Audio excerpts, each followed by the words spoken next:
इस वीडियो में रेस्पिरेशन जो चैप्टर है उसका हम क्वेश्चन आंसर करेंगे एनसीईआरटी के बुक का। तो पहला क्वेश्चन है, why does an athlete breathe faster and deeper than usual after finishing the race.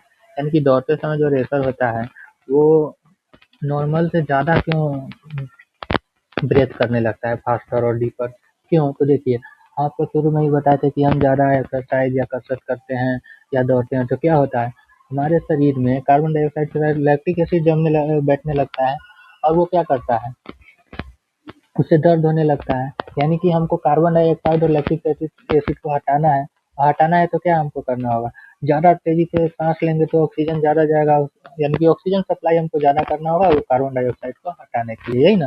तो वही है, देखिए, after running muscles need more oxygen and produce more carbon dioxide and lactic acid.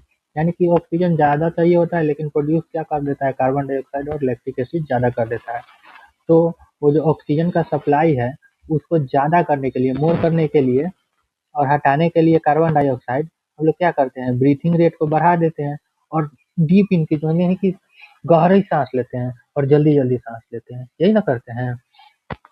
Hindi में यह है, दौड़ने के बाद मांसपेशियों को अधिक ऑक्सीजन चाहिए और वे अधिक कार्बन डाइऑक्साइड और लैक्टिक एसिड बनाती है, इसलिए ज़्यादा ऑक्सीजन लेने और अतिरिक्त कार्बन डाइऑक्साइड हटाने के लिए सांस तेजी और गहरी हो जाती है। ये पहला क्वेश्चन था।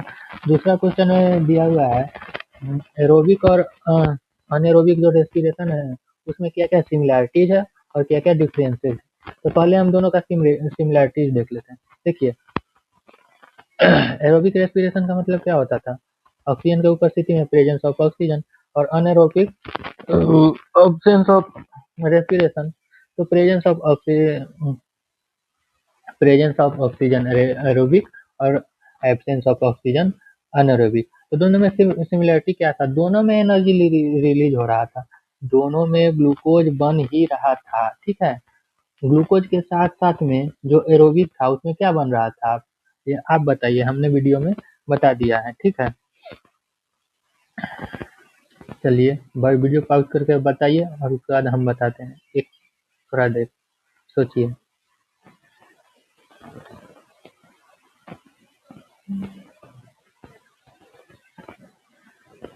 चलिए सोच लिए, अब आपको बताते हैं। देखिए, सिमिलरिटी तो ये थी, दोनों में एनर्जी रिलीज हो रहा था। एनर्जी का मतलब क्या, ग्लूकोज, ठीक है।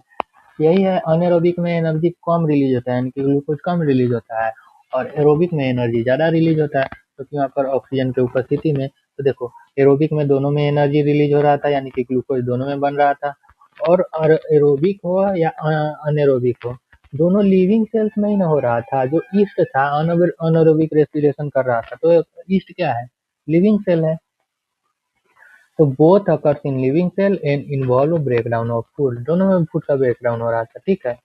और डिफरेंसेस क्या है, देखो, अरेबिक रेस्पिरेशन था, अरेबिक रेस्पिरेशन ऑक्सीजन की उपस्थिति में हो रहा था, और ऑक्सीजन की उपस्थिति में क्या बन रहा था, CO2 प्लस में H2 और प्लस में एनर्जी जो कि ग्लूकोज ह्यूमन में, ठीक है। और अनेरोबिक, ह्यूमन में अनेरोबिक होता है कि ना, होता है, लेकिन ह्यूमन में अनेरोबिक होता है तो क्या बनता है, लैक्टिक एसिड। ह्यूमन में अनेरोबिक होता है तो क्या बनता है, लैक्टिक एसिड। और ईस्ट में अनेरोबिक होता था तो क्या बनता था, ईस्ट में अनेरोबिक होता था तो बनता था एल्कोहल, जिसको एथेनॉल बोलते हैं, एथेनॉल भी बोलते हैं, एल्कोहल जिसको क्या बोलते हैं, एथेनॉल। और इसका प्रयोग किस चीज में होता था, शराब बनाने में, बियर बनाने में, यही था, ब्रेड बनाने में। क्योंकि एथेनॉल के साथ जो ये कार्बन डाइऑक्साइड रिलीज हो रहा है, कार्बन डाइऑक्साइड ब्रेड को क्या कर देता था, मुलायम कर देता था। तो दोनों का डिफरेंसेस क्या है, जो एरोबिक रेस्पिरेशन है उसको ऑक्सीजन चाहिए, अनेरोबिक रेस्पिरेशन है उसको ऑक्सीजन नहीं चाहिए।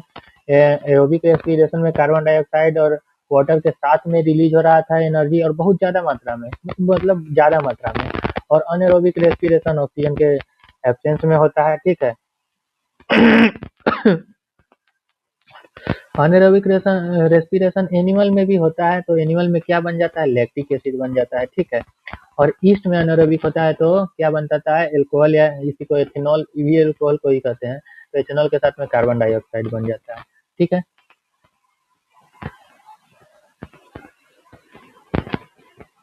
इसी का हिंदी देख लीजिए, समानता क्या है, दोनों ग्लूकोज से ऊर्जा देते हैं और दोनों जीवित कोशिका में होता है और उसके एरोबिक रेस्पिरेशन के माध्यम से एनारोबिक रेस्पिरेशन के माध्यम से फूड को तोड़ते हैं और एनर्जी बनाते हैं। एरोबिक ऑक्सीजन आवश्यकता होता है और इसमें क्या बनता है, CO2, वाटर और एनर्जी। और अनेरोबिक में क्या होता है, अगर पशु में हो रहा है तो लैक्टिक एसिड बनेगा, ऑक्सीजन की अनुपस्थिति में होता है अनेरोबिक। और ईस्ट में होता है, ईस्ट को हिंदी में कहते हैं खमीर। ईस्ट में होता है तो अल्कोहल और एथेनॉल और कार्बन डाइऑक्साइड मिलता है और अनेरोबिक में कम ऊर्जा मिलता है, एरोबिक में ज्यादा ऊर्जा मिलता है।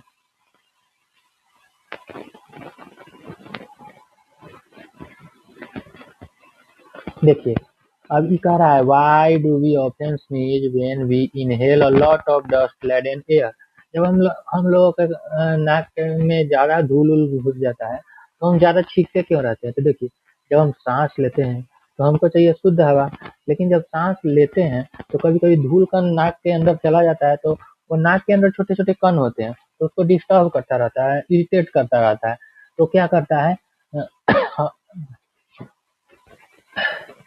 हमारा जो नोज होता है माइंड को सिग्नल भेजता है कि छींकने के लिए तेजी से, ताकि जो डस्ट पार्टिकल होता है जो नाक में सटा रहता है वो रिलीज हो सके। तो हम लोग तेज से छींकते हैं तो हवा का प्रेशर बढ़ता है, जिसके कारण जो धूल कर नाक के अंदर चिपका रहता है वो बाहर निकल जाता है। तो इसी को लिखना है। देखिए dust irritate the lining of nose, जो अंदर जो नाक की झिल्ली होती है उसको डस्ट इरिटेट करता है, मतलब उससे इरिटेट होता है हमारा नोज। तो जो नोजल मकस होता है यानी कि झिल्ली होती है वो प्रतिक्रिया करके, जो मेम्ब्रेन होती है प्रतिक्रिया करती है और तेजी से छींकती है, फोर्स आउट यानी कि तेजी से छींकती है ताकि रिमूव हो सके डस्ट और क्लियर हो सके हमारा एयरवे, यानी कि हवा का रास्ता हमारा क्लियर हो सके, इसलिए तेजी से छींकती है। क्योंकि धूल नाक की झिल्ली को चिढ़ाती है, नाक की झिल्ली प्रतिक्रिया करके हवा अचानक बाहर निकालती है छींक के माध्यम से, ताकि धूल हटे और मार्ग साफ हो जाए। ठीक है।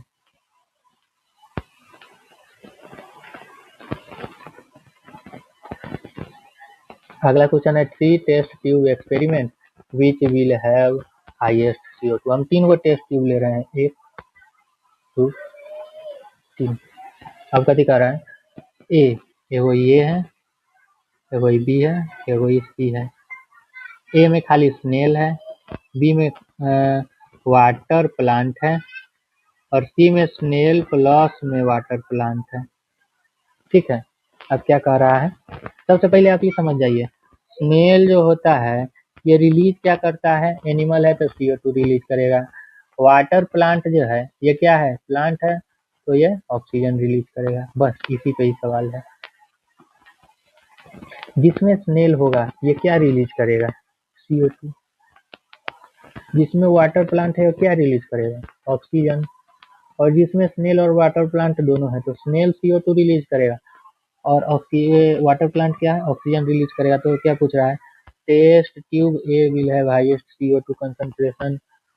ये आंसर कर रहा है और क्या पूछ रहा है, three experiment which will have highest CO2, किसमें CO2 ज्यादा होगा, आप बताइए। तो इस ऑक्सीजन रिलीज कर रहा है और CO2 ले रहा है, ऑक्सीजन छोड़ रहा है, तो ऑक्सीजन इसमें हो जाएगा ज्यादा।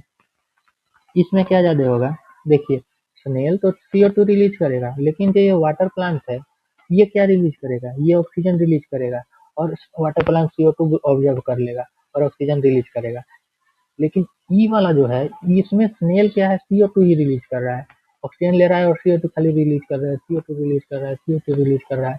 और यही पूछ रहा है किसमें CO2 ज्यादा होगा, तो ये वाला में ज्यादा होगा। Test tube will have highest concentration because the snail respire and release CO2, while the plant B uses CO2 of photosynthesis, reducing CO2, and C में जो प्लांट होगा ऑब्जर्व करेगा CO2 और रिलीज करेगा स्नेल। यही जो हम समझाए ये यहाँ पे लिखा हुआ है। टेस्ट ट्यूब में CO2 सबसे ज्यादा होगा, घोंघा सांस लेने से CO2 छोड़ता है और पौधा वही CO2 ले लेता है, इसलिए बी में थोड़ा कम CO2 होगा। और सी में जो पौधा होगा कुछ CO2 ले लेगा, स्नेल तो CO2 छोड़ेगा लेकिन पौधा कुछ CO2 ले लेगा। अब अगला क्वेश्चन देखते हैं, टिक द करेक्ट। इसको हम बुक में ही करा देते हैं, 1 minute.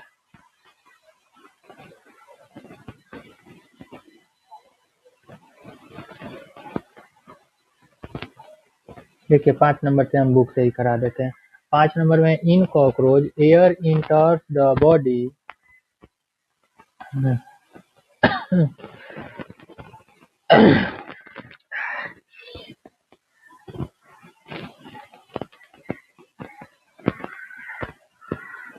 In cockroach in cockroach air इंटर्स the body through. Cockroach में क्या होता है? कॉकरोच में लंग होता है, लंग्स तो आदमी में होता है, गिल्स तो मछली में होता है, स्किन से तो कॉकरोच सांस नहीं लेता है, स्पेरिकल्स। ठीक है, अगला देखिए। During heavy exercise we get cramp in the legs due to the accumulation. Accumulation में अत्यधिक, अकुमुलेशन का मतलब होता है अत्यधिक। तो हेवी एक्सरसाइज के कारण हमको क्रैम्प आने लगता है लेग्स में, किस लिए? तो कार्बन डाइऑक्साइड के कारण? नहीं। एल्कोहल के कारण? नहीं, एल्कोहल हमारे शरीर में नहीं बनता है। वाटर के कारण? नहीं। लैक्टिक एसिड, बताए थे ना, lactic acid. Normal range of breathing rate पर minute in average adult person at rest is. Rest में कितना होता है? तो हमारे बुक में ये दिया हुआ है 15 से 18, यही याद करना है। हेवी एक्सरसाइज करते हैं तो कितना हो जाता है? 25 प्लस दिया हुआ है हमारे बुक में, 25 प्लस, यानी कि मोर देन 25 हमारे बुक में दिया हुआ है हेवी एक्सरसाइज में, लेकिन नॉर्मल में 15 से 18। ड्यूरिंग एक्सहेलेशन, यानी कि सांस छोड़ते समय, हम आपको बताए थे एक्सहेलेशन के समय रिप्स किधर जाता है? तो तब आएगा डाउनवर्ड, डाउनवर्ड न जाएगा तब ना एक्सहेलेशन, सांस छोड़ने के लिए रिप्स को नीचे आना पड़ेगा और ऐसे इस टाइप से आएगा रिप्स, तब ना आयतन कम होगा है। तो कहाँ पे ये मूव कर रहा है? मूव डाउनवर्ड कर रहा है, मूव डाउनवर्ड, अपवर्ड नहीं करेगा, आउटवर्ड भी नहीं करेगा। डू नॉट मूव, मूव तो करता है, डाउनवर्ड इस टाइप से करता है। अब ये मिलान वाला देख लीजिए। Match the item in the column 1 और कॉलम 2 को मिलान करना है। मिलान करने वाला देख लीजिए। ईस्ट, ईस्ट का किस चीज से मिलान? अर्थवार्म, गिल्स नहीं, एल्कोहल नहीं, चेस्ट कैविटी नहीं, स्टोमाटा नहीं। ईस्ट के पास क्या होगा? ईस्ट के पास एल्को हाँ, ईस्ट एल्कोहल, हाँ, ईस्ट एल्कोहल ही ना, एथेनॉल एल्कोहल प्रोड्यूस करता है। ठीक है, अब आगे देखिए। फिर उसका डाइफ्राम, डाइफ्राम कहाँ पे था? ये जो हमारा दोनों फेफड़ा था इसके नीचे ना था, यानी कि चेस्ट कैविटी में था, यहाँ पर डाइफ्राम कहाँ पे था? चेस्ट कैविटी में। स्किन, स्किन का किससे मिलान करेंगे? Stomata, lungs, listening, trachea, gills, earthworm. Earthworm skin से सांस लेता है, सांस लेता है कि ना? अर्थवर्म स्किन से सांस लेता है, इसलिए इसका इससे मिलान हो जाएगा। पत्ती, लिप्स में स्टोमाटा पाया जाता है, हाँ, स्टोमाटा छिद्र जिसके कारण गैसों का एक्सचेंज होता है, बताए थे आपको। फिश में गिल्स पाया जाता है कि ना, सांस लेने के लिए। और फ्रॉग में क्या? फ्रॉग दो चीज से सांस लेता था, हम आपको बताए थे, लंग्स से और स्किन से। लंग्स से कब सांस लेता था? जब शरीर पानी के ऊपर था, और स्किन से कब सांस लेता था? जब पानी के अंदर था। इसमें एक बच गया, और नीचे है नहीं। ट्रेकिया, ट्रेकिया किस चीज में होता है? कॉकरोच में, लेकिन दिया नहीं है इधर कुछ, तो छोड़ देते हैं। अब 6 नंबर हो गया, अब 7 नंबर से 7 नंबर यहाँ पे आ गया। 7 नंबर क्या है? ट्रू फॉल्स करना है। ड्यूरिंग हेवी एक्सरसाइज में क्या होता है? ट्रू फॉल्स हमको करना है। During heavy exercise the breath rate of a person slow down. Heavy exercise में स्लो डाउन कहाँ से हो जाता है? फास्ट में हो जाता है, तो ये क्या होगा? ट्रू या फॉल्स? फॉल्स होगा। Plants carry out photosynthesis only during the day and respiration only at night। देखिए, फोटोसिंथेसिस होता है सूरज की रोशनी के उपस्थिति में। सूरज का रोशनी कब उपस्थित होता है? केवल दिन में, इसीलिए फोटोसिंथेसिस कब होगा? केवल दिन में। पौधा अपना भोजन कब बनाएगा? फोटोसिंथेसिस होगा तब, यानी कि ओनली डे। लेकिन पौधा रेस्पिरेशन दिन और रात दोनों में करता है। पौधा रेस्पिरेशन दिन और रात दोनों में करता है, यानी कि सांस लेता है, छोड़ता है, लेता है, छोड़ता है, दोनों में। डे में भी, नाइट में भी, डे में भी, नाइट में भी। लेकिन क्या होता है देखिए, रात में आपको कहा जाता है कि रात में पेड़ के नीचे नहीं सोना चाहिए। क्यों नहीं सोना चाहिए? देखिए, दिन में तो पौधा फोटोसिंथेसिस प्रोसेस करता है और कार्बन डाइऑक्साइड लेता है, ऑक्सीजन रिलीज करता है। बट रात में क्या होता है, फोटोसिंथेसिस प्रोसेस नहीं हो रहा है, तो प्लांट कार्बन डाइऑक्साइड लेगा और कार्बन डाइऑक्साइड ही छोड़ेगा, कार्बन डाइऑक्साइड लेगा और कार्बन डाइऑक्साइड ही छोड़ेगा। तो क्या होगा, अगर हम वहाँ पे सोएंगे तो हमको ऑक्सीजन ज़्यादा नहीं मिल पाएगा, कार्बन डाइऑक्साइड ही ज़्यादा मिलने लगेगा। इसके कारण सांस लेने में थोड़ा कभी कभी दिक्कत होने लगता है। और रात में अगर आप नींद में हो तो सपना आने लगता है खराब खराब। ठीक है, इसीलिए कहा जाता है कि रात में पेड़ के नीचे नहीं सोना चाहिए। ठीक है, क्योंकि रात में फोटोसिंथेसिस का प्रोसेस नहीं होता है, लेकिन रेस्पिरेशन का प्रोसेस होता है दिन और रात दोनों में। तो अब देखिए, देखते हैं, plant carry out photosynthesis only day, ये तो ठीक है, यहाँ तक तो ठीक है। And respiration only at night, नहीं, रेस्पिरेशन डे और नाइट दोनों में होता है। तो ये क्या हो जाएगा, फॉल्स हो जाएगा, फॉल्स। ठीक है, अगला कथिए, अगला है frog breath through their skin as well as their lungs। frogs frogs skin और लंग्स दोनों से सांस लेते हैं, ये तो एकदम सही है। स्किन से कब सांस लेता था, जब वो पानी के अंदर था। लंग्स से कब, जब पानी के ऊपर होगा। तो ये एकदम ट्रू होगा। इसका द फिशेज है लंग्स फॉर रेस्पिरेशन। फिश के पास लंग्स कहाँ से आ गया, गिल्स ना होता है। फिश के पास कथी होता है, गिल्स, GILLS, वाला गिल्स होता है। ठीक है, अगला क्या है, अगला है the size of chest cavity. The size of chest cavity increases during inhalation. Inhalation यानी कि जब आप सांस ले रहे हो, तो लेने के लिए तो चेस्ट बढ़ता का मतलब कैविटी का यही आयतन जो होता है वो बढ़ता है, तभी ना सांस हम अंदर लेते हैं। यानी कि एकदम ट्रू होगा, एकदम ट्रू होगा। देखिए, अब क्वेश्चन नंबर कितना हो गया, क्वेश्चन नंबर 8। क्वेश्चन नंबर 8 में क्या करना है, देखिए, ये इतना बड़ा बॉक्स है ना, इसमें कुछ चीज़ें, ये लेटर वर्ड दिया गया है और नीचे जो दिया गया है, इन तरह का आंसर इस बॉक्स में से ही खोजना है। ठीक है, तो हम चलिए खोजते हैं। सबसे पहले पहला क्वेश्चन क्या है,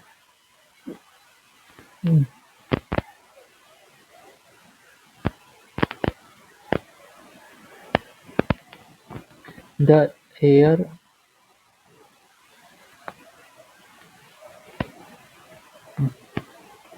the air tube of insect. Insect का एयर ट्यूब को क्या बोलते हैं, ट्रैकिया। तो ट्रैकिया का, अब ट्रैकिया इसमें खोजना पड़ेगा, ट्रैकिया कहाँ है, खोजिए, ट्रैकिया ट्रैकिया ट्रैकिया।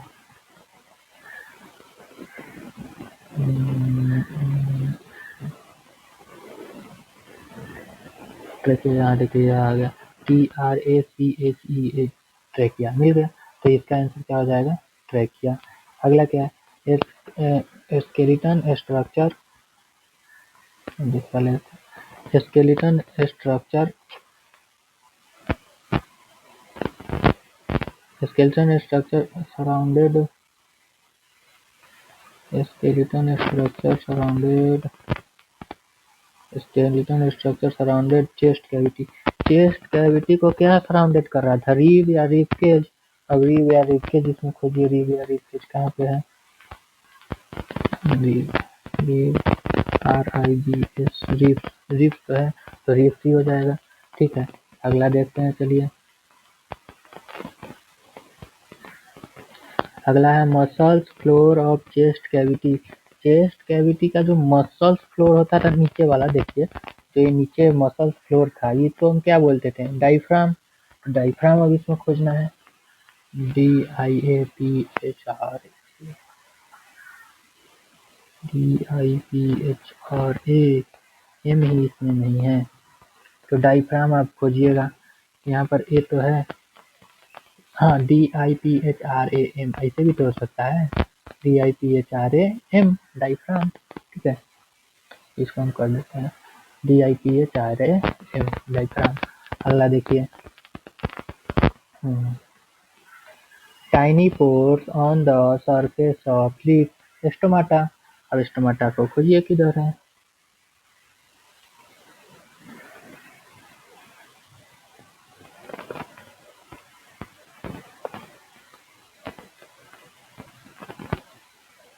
देखिए यहाँ पर STOMATA, स्टोमाटा हो गया। अब अगला क्वेश्चन देखिए, दूसरा सही कर देता हूँ। A small opening on the side of the body of an insect. Insect का स्मॉल ओपनिंग क्या कहलाता था, जिससे सांस लेता था? तो स्पेरिकल्स। स्पेरिकल्स खोजिए। तो ये तो ऐसे ही दिखाई दे रहा है, SPIRACLES, स्पेरिकल। अगला क्या है? The respiratory organ of human beings, lungs. तो लंग्स तो खोजिए।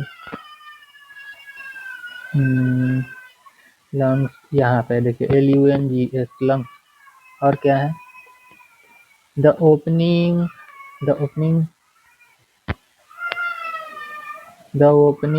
थ्रू विच वी इनहेल, हम इनहेल करते हैं, उस ओपनिंग का नाम क्या था? नाक, नोज। अब इसमें कहाँ है? एक दो आपके लिए भी छोड़ेंगे, रुकिए। अब इसमें नोज कहाँ है, खोलिए।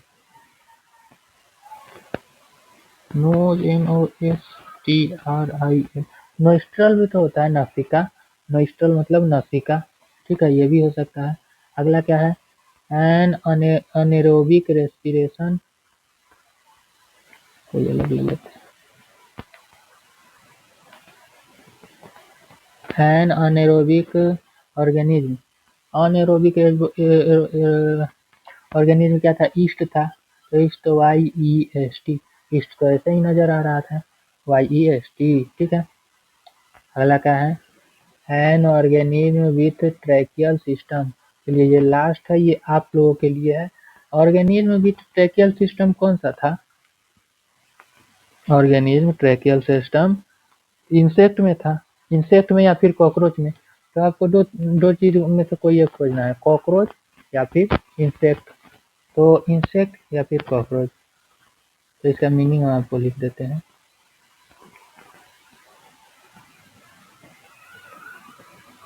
इंसेक्ट का क्या होता है? INSECT,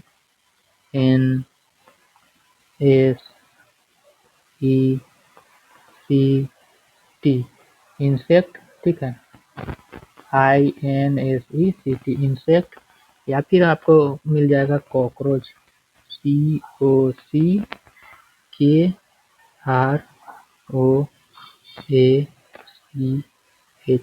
इन दोनों से कोई भी हो सकता है, दोनों में तो ट्रैकियल सिस्टम दोनों में होता है, ठीक है। तो ये होमवर्क आपको है, इसमें खोजना है, ठीक है। ये चैप्टर खत्म हुआ, टाटा बाय।